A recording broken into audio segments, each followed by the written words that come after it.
Dear Toastmasters, honored guests, ladies and gentlemen,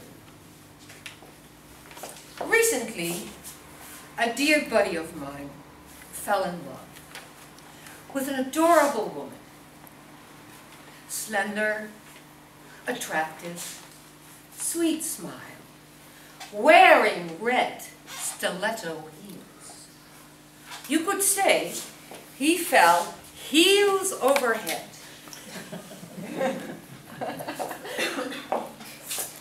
Were you surprised, you may ask? Well, not really.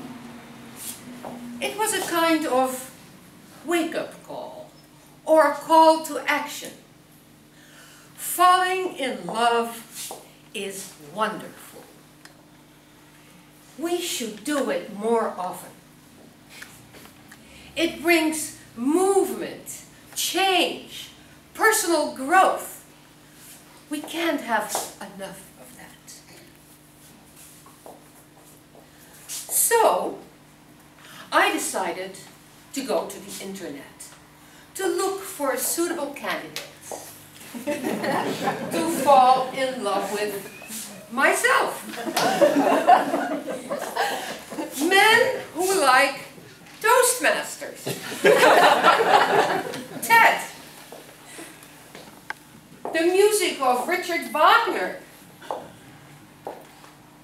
obscure 19th century poetry,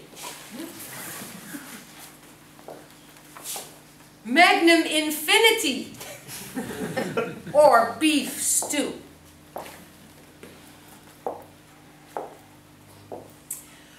I created a profile on a very big international dating site. I know it's very popular because when I was on there doing my research, I noticed that 92,783 people were online at that moment. That is the population of Krasnoyarsk in Russia, or Leeuwarden in the north of Holland. That is a lot of people. Not all men, of course, but still. So, I put on some pictures, recent ones, flattering ones. I described my hobbies and interests. I included reading and walking to convey a more traditional vibe, because men in general like conventional women.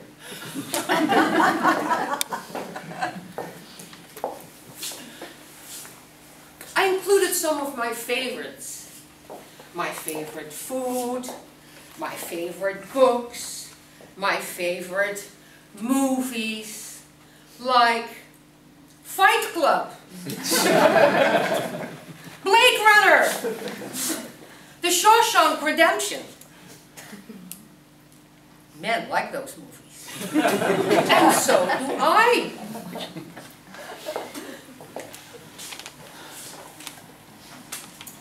So, what are the results so far?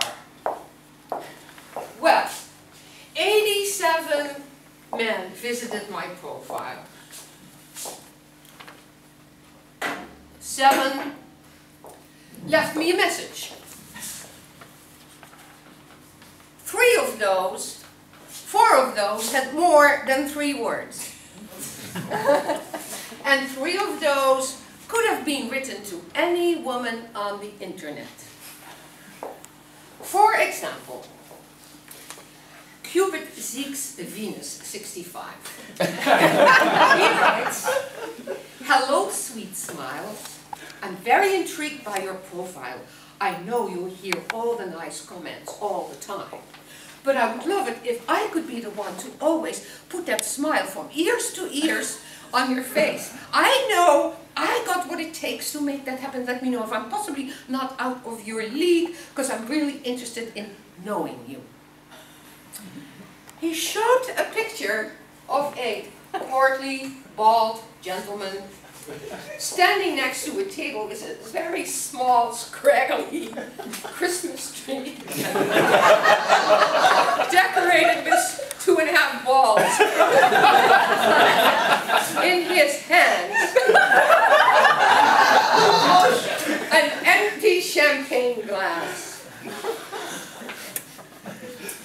Well, candidates do show pictures of themselves. You would imagine they preferably would show clear shots. You could see eyes, you could see their face, preferably dressed, and preferably not having a woman on their arm or sitting in their lap. But no, many men show pictures of themselves wearing some kind of hat or sunglasses. And some feel compelled to show their naked body. Tattoo Junk 28, for example. He showed pictures of his chest and back covered in tattoos. Eyes, nose, and ears pierced. Dressed in tattoos, if it were. So, part of the fun is reading the descriptions. Femani, 73, says, I'm a bit of a raconteur and bon vivant. Because from Sweden. He is wearing a very large hat to illustrate the point. Eyes invisible. Crusade Rabbit, 62, says, I'm a reformed druid. Druids worship trees. I worship plywood. Crusade includes pictures showing his wallpaper dotted with flowers and a wooden table set for 2 in the kitchen. Looks cozy enough.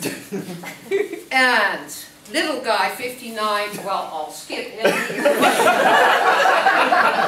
He does event well. I want to end with my 3 tips. Is there still hope? Yes, we all know love is perennial. Here are 3 tips. Think of a memorable, relevant nickname. Stay away from cliches.